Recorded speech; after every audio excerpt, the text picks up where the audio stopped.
it's way more obvious on some than others. And some recordings too, where they're actually physically trying to record the space.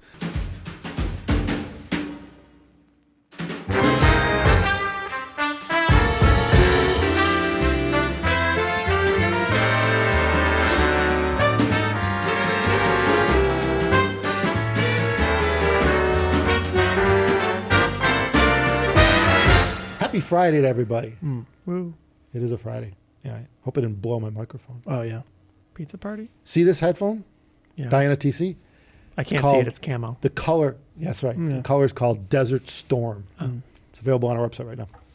And, of course, if you need a stand for it, we have that, too, because we make the stand. The stand. Yeah, it's a real stand. Yeah. None of that fake crap. Mm-hmm. Yeah. So, today, we want to talk about, I had a customer call the other day, and he asked about something that we just take for granted. We did a video not too long ago, a few videos back, on imaging and sound staging. I guess, I don't know if we were describing and defining what is an image and within a sound stage, what's a sound stage and all that, and what you're listening for. And he called to ask how he can hear that. And he had a nice setup. I mean, he had nice gear, he had nice electronics, he had one of our headphones, and he's finding it difficult to hear outside of his head, and, you know, and I never thought of that, like, you know, that there actually might be people that don't understand why they're not getting there yet. And we may not have an absolute solution, but we got suggestions.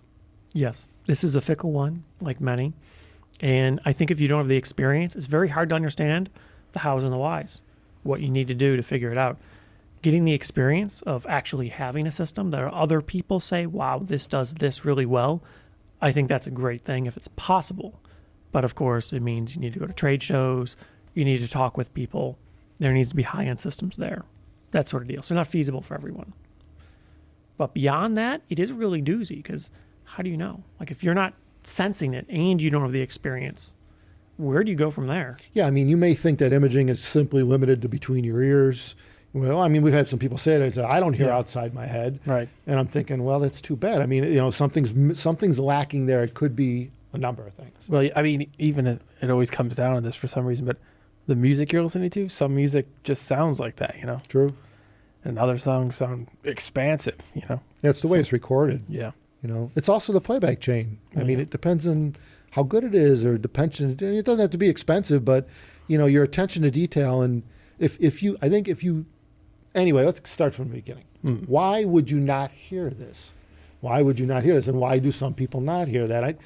The one theory is that because we're not doctors, and I don't even know if doctors know this. Maybe an audiologist, maybe. He really is good at reading in-depth white papers on his art. Might be aware of it. I don't know.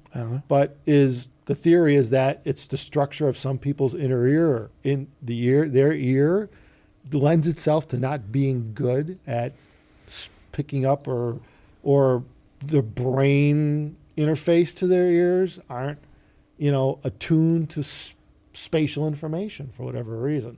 I would speculate it's most likely a combination of factors that probably makes it more difficult for some to notice.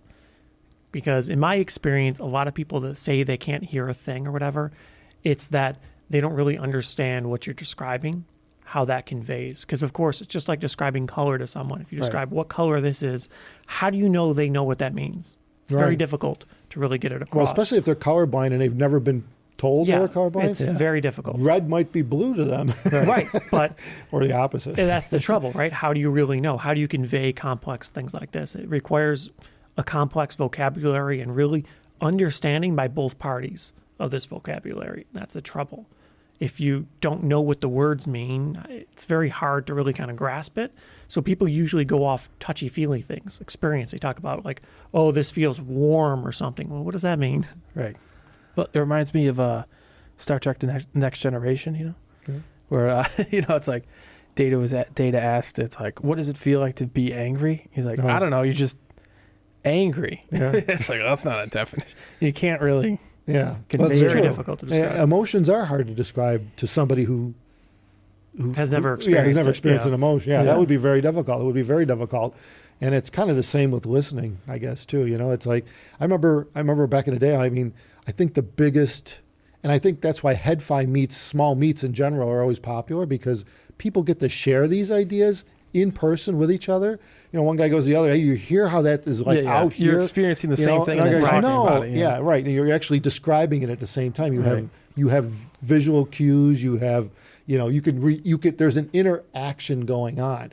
Where if you're just by yourself listening to music, it is what it is. You have no idea if it should be out here or in here or up there. I think that's a big reason why people like YouTubers on the topic, because you could go to your favorite audio YouTuber and you could hear what they talk about on various model headphones and things like that. And if you have the same ones, maybe it helps you to understand this vocabulary better. And I think the understanding could help expand your viewpoints a little bit, maybe help you have a little bit better chance to hear what people are talking about. Because for me, I think something like imaging or soundstage, it very much is, it's more of a rainbow than I think most people really want to specify. A lot of people don't really talk in such, what would you call it? They don't really tell you how variable They're it not is. good at describing it. I mean, Right. it requires a poet almost to be able to describe It's imaging very and complex. soundstage. Yeah. Some reviewers are really good at it. You know, anyone, some writers, same with writing novels and books. Some people are really good at when they write, right, that you are presented with an image from the words. Yeah. And others are flat as shit, where it's like you don't get anything out of it except, you know, the written word. And so it's... Yeah, it's kind of like same kind of thing. It's like people that read books and they make a movie about it. It's like you've only read the words, but you never heard like names of people and stuff spoken out loud. It's like, oh, that's not how I would pronounce it or whatever. Yeah, right. It's kind of like that. Yeah, or anything, any of the subtleties between the sentences or within the words that you're not picking up on by just general reading. I mean, even the way you read, you think about it, the way you read a book, everyone's going to pick up something different from the same couple sentences. Yeah. You think about it, they'll pick something else out. They might even get different mental imagery. So I guess really you think about that, it's difficult.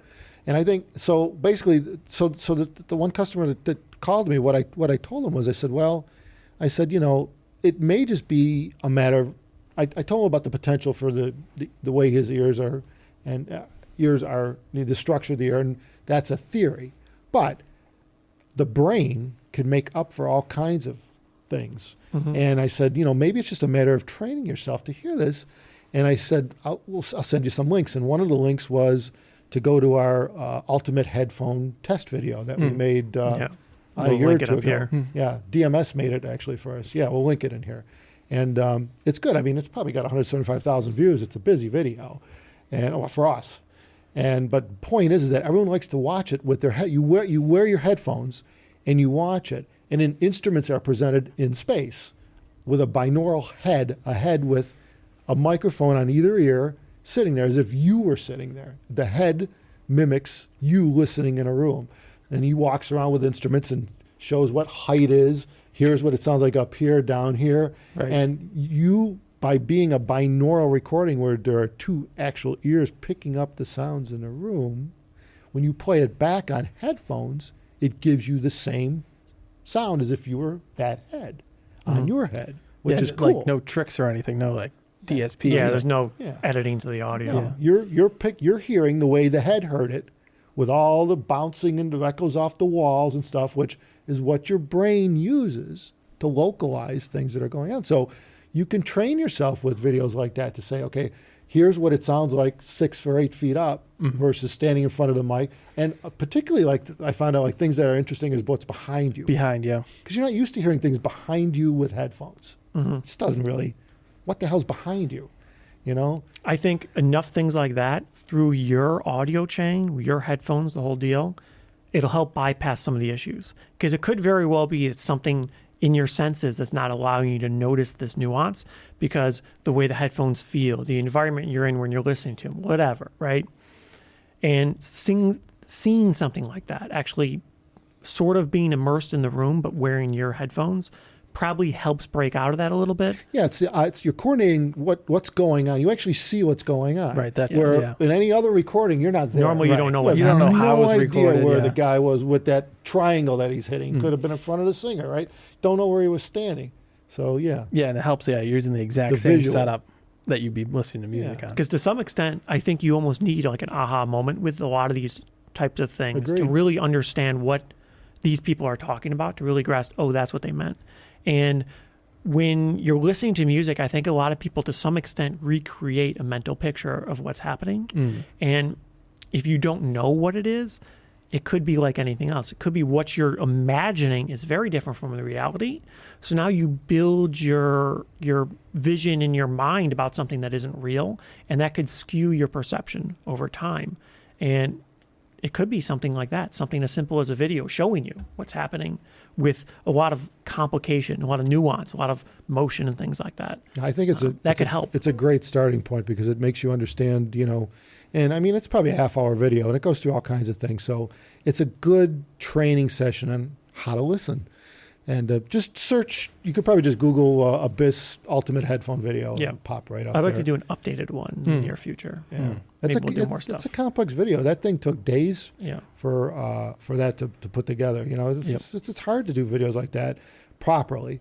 Well, you got to make sure they work. Well, yeah, right. Right. You went over a bunch of times to make sure that everything was set up properly and it actually sounded the way you you got to have the expected. space and the room, and yeah. Sure. But yeah, you're right. It had to work. Had to work. Yeah, it had to have results. It wasn't just done and then we shipped it. But people seem to love it. I mean, the feedback. Seems to work. Yeah, the comments on that are like, "Wow, this is cool." So, I mean, still a good starting point. The other thing to consider is look into binaural recordings, which were designed again. Typically, you'd use a binaural microphone head that has a mic in each ear and listen. It hears and picks up like you would to make the recording. So they might like Chesky Records is really good at that. He's got a lot of Chesky Records they have a lot of recordings that were done binaurally. It was recorded with a mic, a head with two mics in a church. So if you were pretend you're sitting in the middle of church and there's a group playing and you hear the totality of the space, right? As if you were sitting there. That's what a binaural recording could sound like. You get a lot of atmosphere in the thing. So, yeah, it is interesting. They have a new website. What's it called? The Audiophile Society? The Audiophile Society. Yeah. .com. So go to theaudiophilesociety.com, and I believe if you throw in your email address, you can do a free download of like 15 or 20 tracks. Yeah, samplers, which are cool. And, by listening to these things, try to pick out the space that they're in. Try to hear, rather than listening to just strictly vocals, right? Move. Have your brain train yourself to move outside the vocals and into the space around them, and spread out.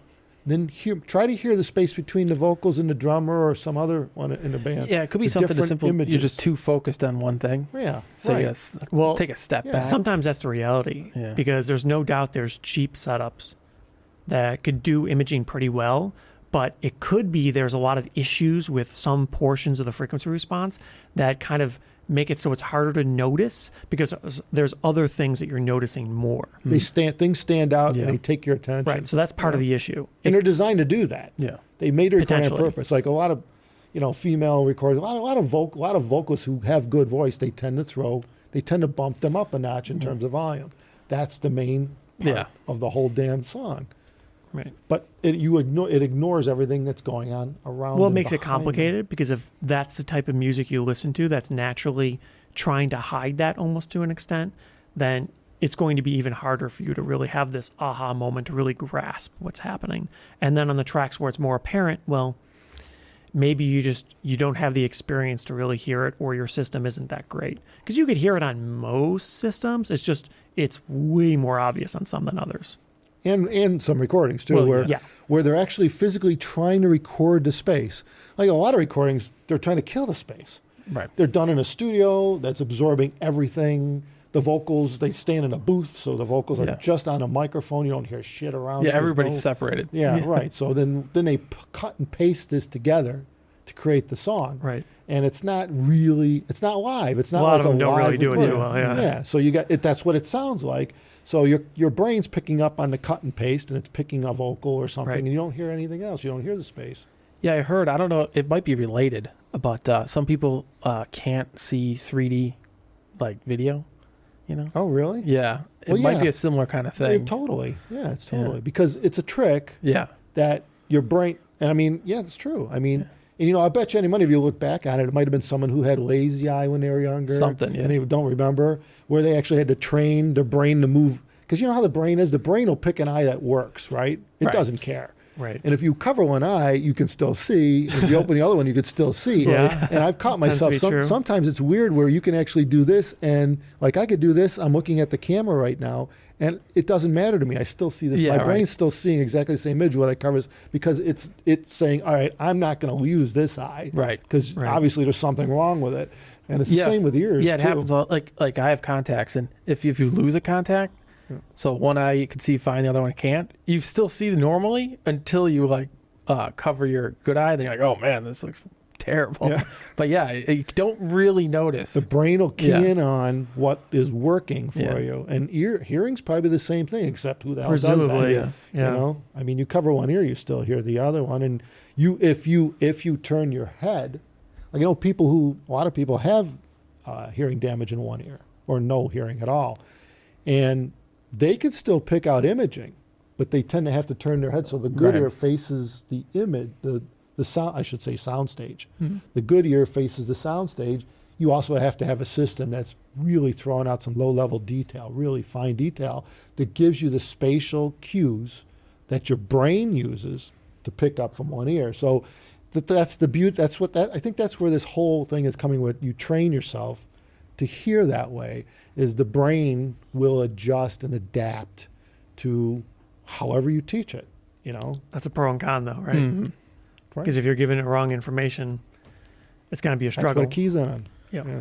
I mean, clearly it's a little different because like with vision, you're seeing 3D vision all the time in their day to day, but with like 3D video, you're getting tricked. So clearly it's not Yeah. the same thing. But Audio has tricks too. I had some recordings that all of a sudden the shit's happening on the right side of the room or the left side of the room. There's not many that do that. They play No. with phase, and like it actually will throw the image way outside the range of the speakers and way over to Yeah. one side and throw. And I mean, it's typical. yeah, More in movies than music. You don't really get that too much in music anymore.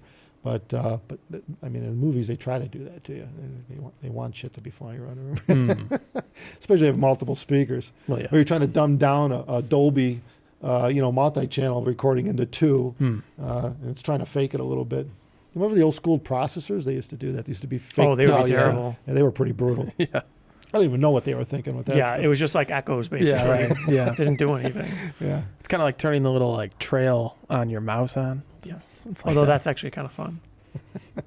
No, it's not fun. You Yeah, should do but- it. Everyone should do that. Is that still an option? Still an option, right? I think so. Yeah, I think it's in like accessibility or something. Does it cause people to go into convulsions? It just looks like your monitor's frozen and it's Yeah. really slow. Yeah. Mm-hmm. So, I mean, those are some of the suggestions where, try the binaural recordings, try to listen to the space that the recording's done in, listen to the ambience of the space. Try to pick out where, like, the right-hand wall might be, or can you hear a window somewhere? Can you hear a reflection? I mean, some of the Sometimes stuff, you could hear these you'd be things. Yeah. surprised. I mean, you hear the height of a church, like the ceiling, like, because people have been in churches before, right? I mean, most people have. And if they're big structures with 30, 40, 50-foot high ceilings, you know what it sounds like just from even just someone talking in there. Right. So it's a very different space. So try to pay attention to space. I think that'll help a lot with understanding what the space is that the recording was in, or at least what the recording's trying to convey to you, And so, yeah, the audiophilesociety.com. Try to train yourself to hear the space outside the headphone area, outside your head. And I mean, it's going to be limited by the type of headphone you're using, the system. Yeah, I mean, given the way planar drivers are made, and that they're typically larger, very flat planes that emanate music from the entire surface somewhat evenly, they tend to do a little better at creating more of a sense of space when properly driven and all this. So there's all kinds of caveats. But bottom line is some people talk about the Sennheiser HD800 as being a space monster too, and it's a dynamic. although a rather large one. So, it depends. It really depends. But I think the biggest thing to take away from this, if you're not hearing that space, is to work on it. Try to listen into the space and not so much in everything else going on. And, put yourself in the space. Mentally put yourself in the space. Right. And then You got to be in the right position for that, right? You got to be relaxed and comfortable and stuff. That's helpful too. yeah.